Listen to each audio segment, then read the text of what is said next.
Some big news has dropped about the new EA Sports college football game this morning from Matt Brown's Extra Points newsletter. Shout out to him as he's been the main source for news on this game.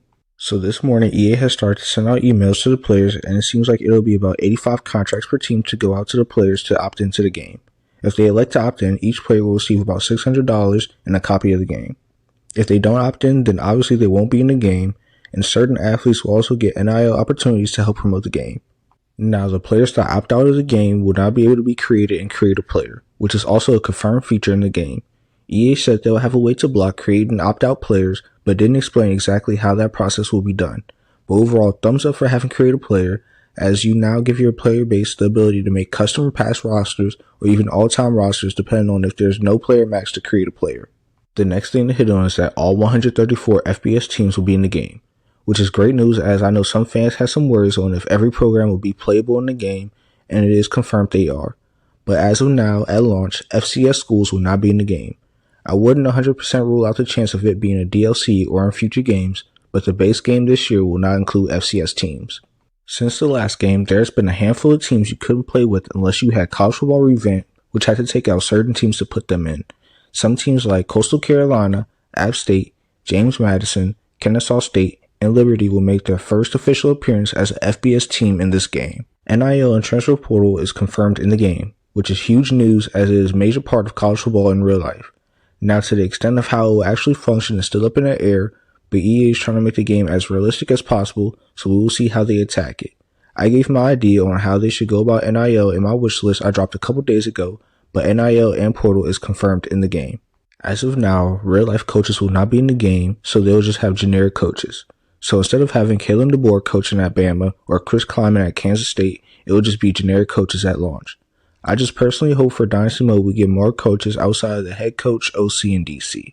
Playoffs and realignment is the next topic, and they are both confirmed in the game and customizable. Hopefully at a later date, they'll specifically say how many teams you will be able to put in one playoffs, but I would like to see it be fully customizable from 2 to about 24, being able to put in and take out auto bids. Conference realignment is also customizable, as it is a big part of college athletics nowadays, with teams moving conferences and even building super conferences like the Big Ten and SEC, while also seeing conferences go away like the Pac-12 and Big East. Now, we haven't gotten official gameplay, but a person at EA has said that the gameplay will be completely different than Madden, as the college game is known to be more explosive, and that is the plan for this video game. Every college will have unique playbooks that was described as you can almost say there's 134 ways to play. That is great news to hear that the gameplay will be different, but obviously the game is still built on the same Madden engine. Lastly, at the time of recording, it just came out that 7 Voices is confirmed to be in the game at some capacity. Here's the list: Kirk Herbstreit, Chris Fowler, Reese Davis, Desmond Howard, David Pollack, Kevin Connors, and Jesse Palmer.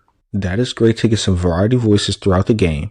Now we'll see if down the line we can get different broadcasts, like having Gus Johnson and Joel Klatt for Fox as an example. Madden is most likely going to have multiple broadcasts in their game, so personally I could see that being the case for college football in the near future.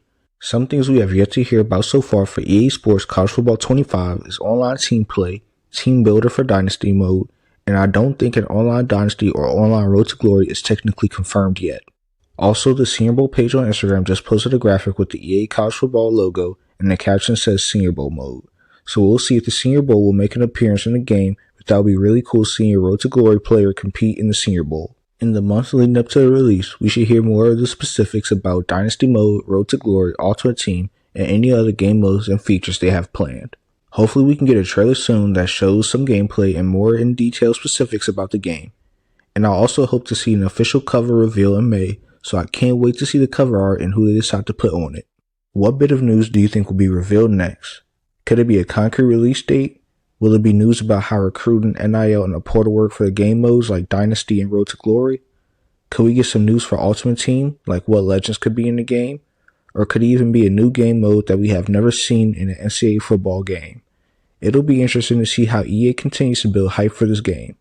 I am super excited for this game to drop, so let me know in the comments what is the first thing you are doing once you get the game. I think I've pretty much hit on all the news so far, so subscribe to the channel for more EA College Football updates and college football content in general. Also, thank y'all so much for the support on the channel so far, as it means a lot. Hopefully we can do some fun and creative stuff on the game, as it should be a blast to play. I'm trying to get better and better with each and every video, so I will see you all in the next one. Take care.